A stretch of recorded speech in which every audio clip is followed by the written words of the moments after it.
Hola,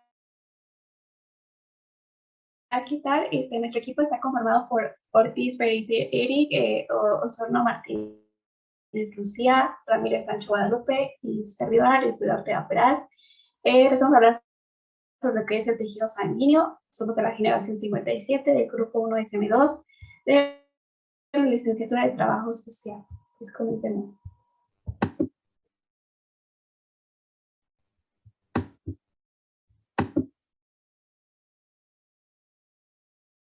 Ok, la sangre, también llamada tejido sanguíneo, es un tipo de tejido conjuntivo especializado, aunque no une físicamente un tejido con otro, si lo relaciona a plenitud, pues transporta una serie de sustancias de un conjunto de células a otra. Aquí se ve que tiene entre 5 y 7 litros de sangre un adulto promedio. Se encuentra en el interior de los vasos sanguíneos y del corazón y circula por todo el organismo impulsado por las contracciones del corazón, realizando un intercambio de diversos tipos de sustancias tales como gases, moléculas proteicas, hormonas, alimentos y fármacos, entre otras.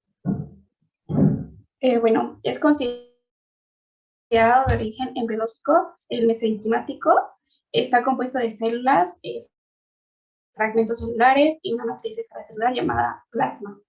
En los fragmentos celulares se denominan plaquetas y las células hay de dos tipos, lo que son los hematíes o glóbulos rojos o los eritrocitos. Aquí vemos lo que es el plasma, que está constituido por agua, grasa, glucosa y urea. Tenemos lo que son las plaquetas, los glóbulos rojos y los glóbulos blancos que se transportan a través del plasma. Tenemos lo que están las plaquetas, los glóbulos o hematíes y los glóbulos blancos. Ok, proseguimos con lo que son los componentes. Yo no les voy a dar una pequeña introducción y a mis compañeros se encargarán de darles la información más completa.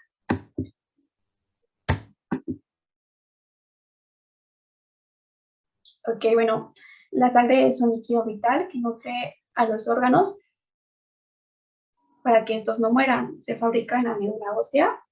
La sangre no se puede fabricar o se puede reemplazar, así que usualmente se sugiere que las personas sanas donen 2 veces al año. Eh,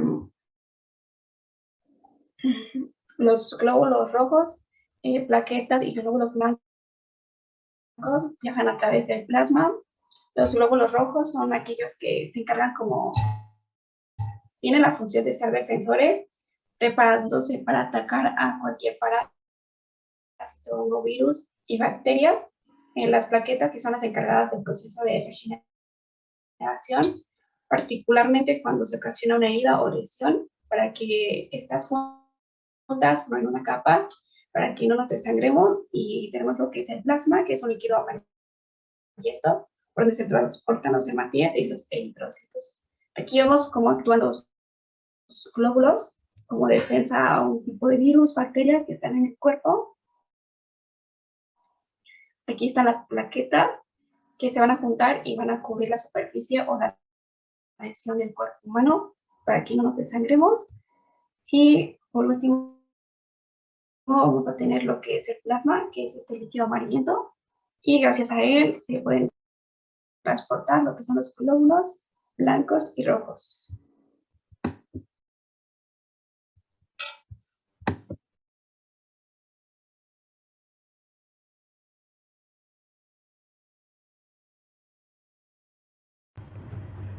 Hola, ¿qué tal? En este momento yo les voy a hablar sobre plasma.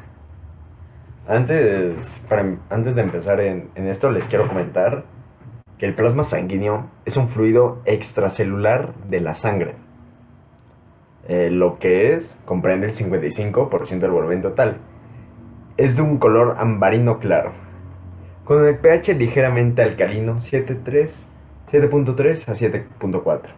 El plasma sanguíneo está constituido por sustancias inorgánicas y orgánicas que en un momento se las vamos a decir. La composición de la sangre. Está compuesto por leucocitos o basofilos y eosinófilos. También monocitos, glóbulos rojos, o también conocidos como hematíes o enterocitos.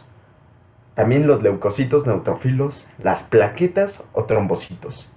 Por supuesto el plasma y el linfocito. El plasma 60% glóbulos blancos y glóbulos rojos. Así es una imagen de cómo se puede llegar a ver.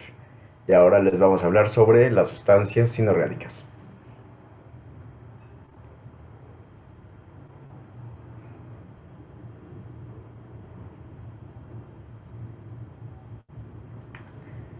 Bueno, antes que nada, el agua es fundamental, tanto para la vida, tanto para la sangre.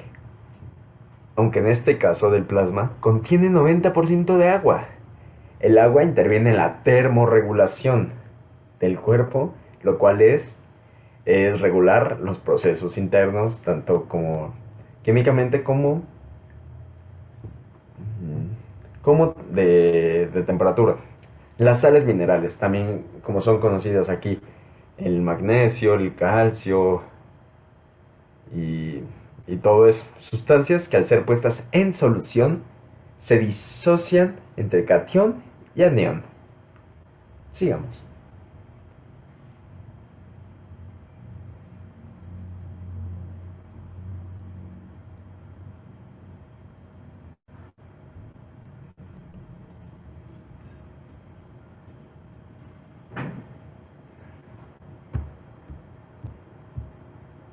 Ahora los componentes orgánicos. Les voy a decir brevemente qué es lo que son. Proteínas plasmáticas. Son generalmente elaboradas y secretadas por las células hepáticas. Algunas células de la sangre son de 3 tipos: fibrinógenes, albuminas y glóbulinas. Estas proteínas intervienen manteniendo la presión osmótica oncótica del plasma. Proporciona la viscosidad de la sangre y participa en la regulación del equilibrio ácido básico de la misma, en la defensa del sistema inmunológico del organismo, como las globulinas, y en coagulación de sangre, coagulación sanguínea. Fibrinógeno. Sustancias nutritivas. El plasma sanguíneo contiene los productos finales del metabolismo de los alimentos: aminoácidos, glucosa, ácidos grasos y glicerol. El glicerol son las grasas neutras y, por supuesto, como no pueden faltar, las vitaminas. Ahora vamos a los gases. El oxígeno, el dióxido de carbono y el nitrógeno se encuentran disueltos en el plasma. El ácido carbónico proviene de los tejidos, llega a la sangre de manera constante y es transformado por amortiguadores, que son bicarbonato, fosfato de sodio, proteínas, que lo neutralizan. Productos del metabolismo proteico. El ácido ureico, la urea, la creatina, otros componentes se transportan por el plasma sanguíneo para ser excretadas por los riñones y otros órganos de eliminación. Ahorita recuerden eso porque es pregunta. Hormonas y anticuerpos. Las hormonas, sustancias secretadas por las glándulas endocrinas, utilizan la sangre como medio de transporte para llegar rápidamente a los órganos blancos donde ejercen su acción. Ahora nos vamos con algo muy importante: hormonas y anticuerpos. Las hormonas, sustancias secretadas por las glándulas endocrinas, utilizan la sangre como medio de transporte para llegar rápido a los órganos. Esa es una de sus funciones muy básicas. Sustancias proteicas, elaboradas por un tipo de células de la sangre, linfocitos B, que al ser estimuladas por agentes extraños denominados antígenos, se diferencian de las células plasmáticas que se sintetizan y liberan anticuerpos.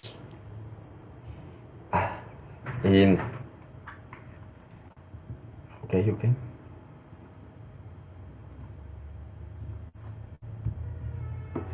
El plasma es un líquido transparente, para finalizar, y ligeramente amarillento, que representa el 55% del volumen total de la sangre. El plasma se encuentra suspendido en las células sanguíneas, glóbulos rojos, glóbulos blancos y plaquetas. Eso sería todo de mi parte. Muchas gracias.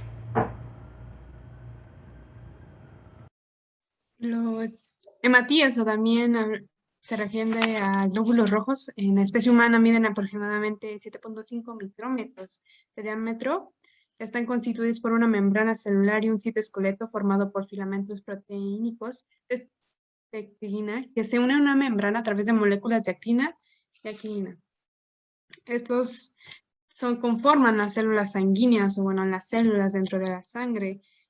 Como datos en los humanos, en el caso del varón, 1 mililitro de sangre contiene 5.5 millones de eritrocitos y en la mujer son 4.5 millones. El eritrocito posee agua, adigrasas carbónicas y un pigmento proteínico llamado hemoglobina, esta proteína será muy importante para el llevar a cabo sus funciones y las características que tiene la sangre.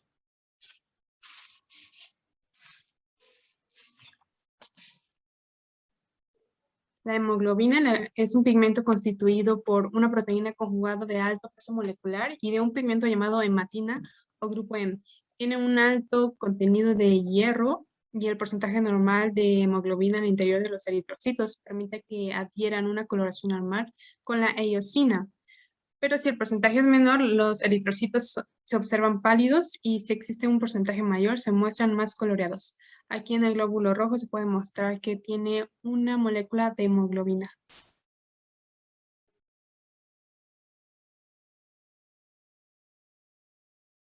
Y ahora pasando en el siguiente punto, que se refiere a la vida de estos glóbulos rojos. El tiempo va de entre 100 a 120 días, dependiendo, claro, de los ambientes y circunstancias que se encuentren. Y después de que haya pasado este tiempo, son destruidos por células especializadas que forman parte de la parenquima del vaso, que es hemocateresis. Y los eritrocitos se forman de la médula ósea, que es un órgano hematopoyético situado en el interior del tejido óseo.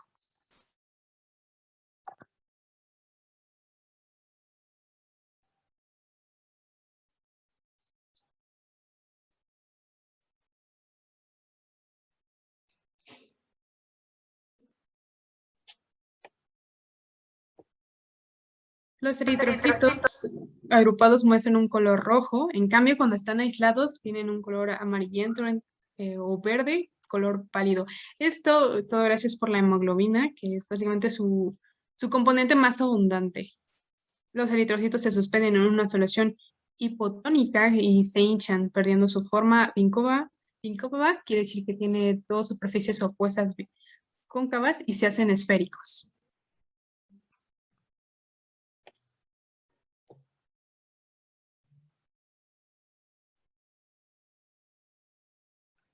En este proceso, la membrana celular se debilita y la hemoglobina se libera, produciéndose un cuadro de hemólisis. Las células quedan llenas de solución y se transforman en denominados eritrocitos fantasmas. En el cambio, si los eritrocitos se suspenden en una solución hipertónica, pierden el líquido y se arrugan. En este estado tienen entre 20 a 30 proyecciones cortas y cónicas, dándole un aspecto de eritrocito espinoso. A esto se le denomina crenócitos o esquinócitos. La hemoglobina capta el oxígeno, que es su función, además de darle su color rojo en los tejidos, y libera este oxígeno y capta el dióxido de carbono en el interior de los eritrocitos mediante la adigrasa carbónica. Cataliza también la acción de agua con el dióxido de carbono, formándose un ácido carbónico que se disocia rápidamente en iones de hidrógeno y bicarbonato.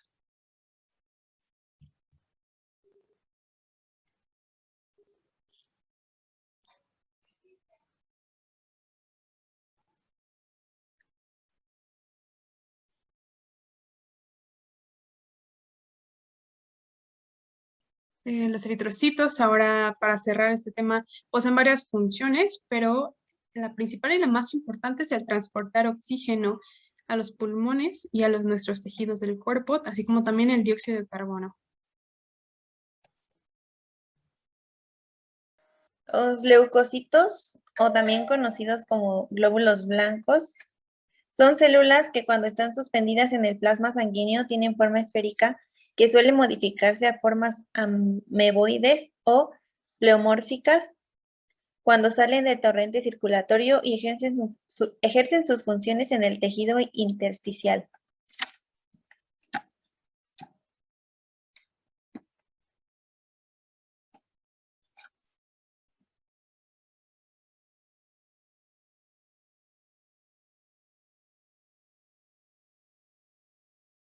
Los leucocitos se dividen en mononucleares o agranulocitos. Estos tienen los núcleos lobulados y poseen en el citoplasma gránulos específicos que se tiñen selectivamente con un determinado color.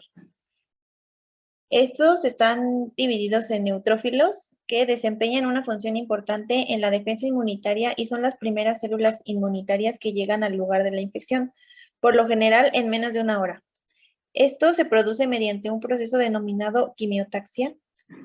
Los neutrófilos pueden fagocitar otras células como las bacterias que pueden parecer dañinas para el organismo. Sin embargo, los neutrófilos no sobreviven a dicha acción. También están los eosinófilos que pueden desplazarse y fagocitar partículas, como eliminan parásitos al liberar determinadas enzimas citotóxicas y están implicados en las reacciones de hipersensibilidad. Es bastante probable que un aumento del recuento de eosinófilos estén asociados con una parasitosis o una alergia. También se encuentran los basófilos,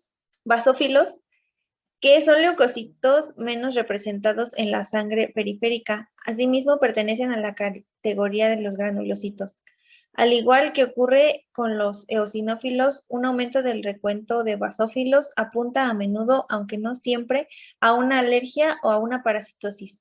Funcionan junto con los mastocitos como células efectoras en procesos complejos como la quimiotaxia o la adhesión celular y actúan como moduladores inmunológicos durante las reacciones alérgicas.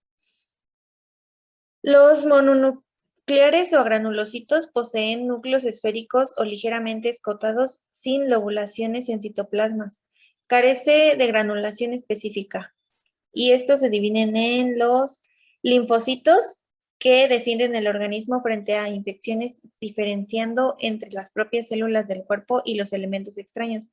Las moléculas que el cuerpo reconoce como extrañas se denominan antígenos. Cada linfocito se estimula únicamente en presencia de un antígeno específico.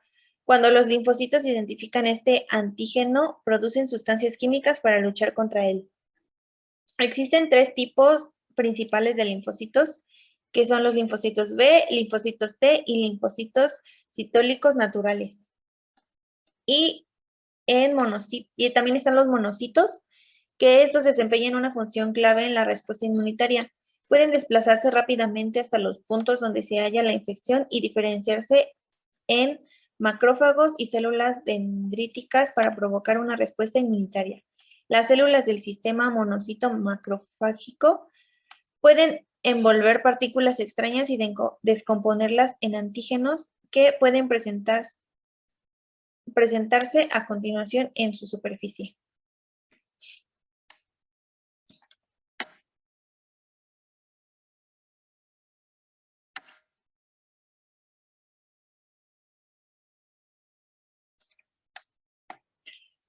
Los leucocitos se originan en la médula ósea. Los leucocitos tienen la capacidad de abandonar los capilares sanguíneos mediante movimientos ameboides y así llegar a los tejidos donde ejercen su acción. Los leucocitos, a diferencia de los eritrocitos, desarrollan sus funciones fuera del torrente circulatorio.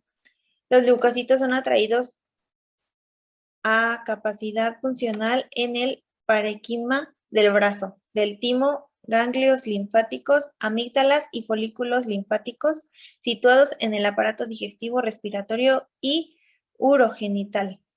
La proporción porcentual de los diferentes leucocitos son los neutrófilos del 55 al 60%, los linfocitos del 20 al 30%, los eosinófilos del 1 al 3%, los basófilos del 0 al 0.5% y los monocitos del 3 al 8%. El número de leucocitos puede aumentar en las enfermedades infecciosas agudas como la apendicitis, neumonía y abscesos.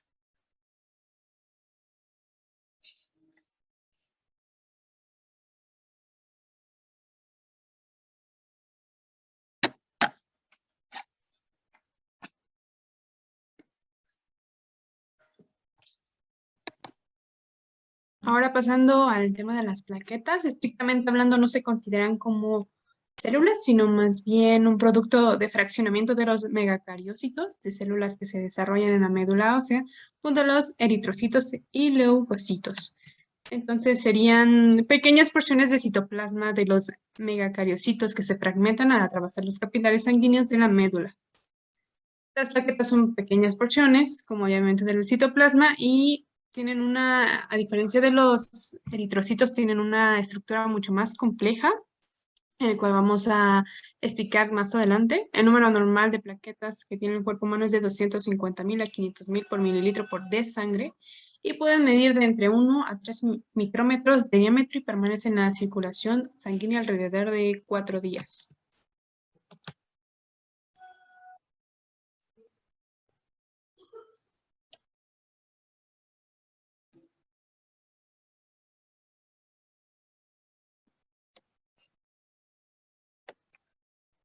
Como mencioné, las plaquetas tienen una estructura mucho más compleja, en el cual va a comprender los túbulos del sistema de superficie de apertura, el sistema tubular denso, los granulos que están, los lisosomas, los densos y los alfa.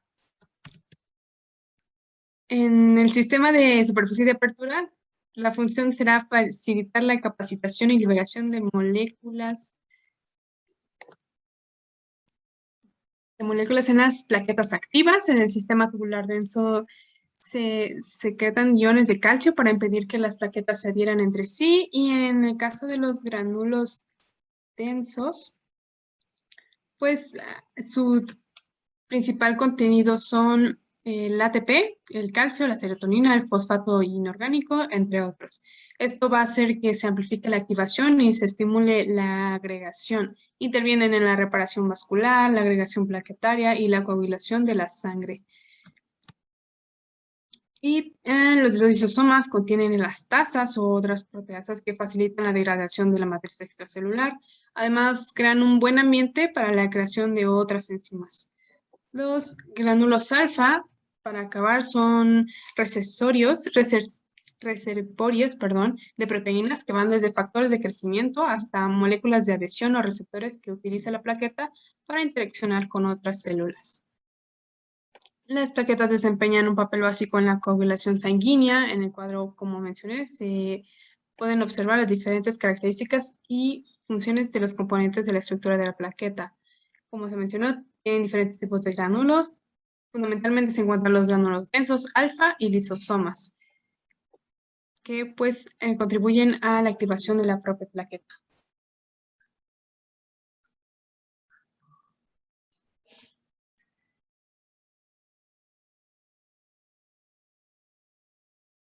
Bueno, esto ha sido todo por nuestra parte. Espero hayan disfrutado de la presentación y hayan aprendido algo de este tema tan interesante como es el tejido sanguíneo.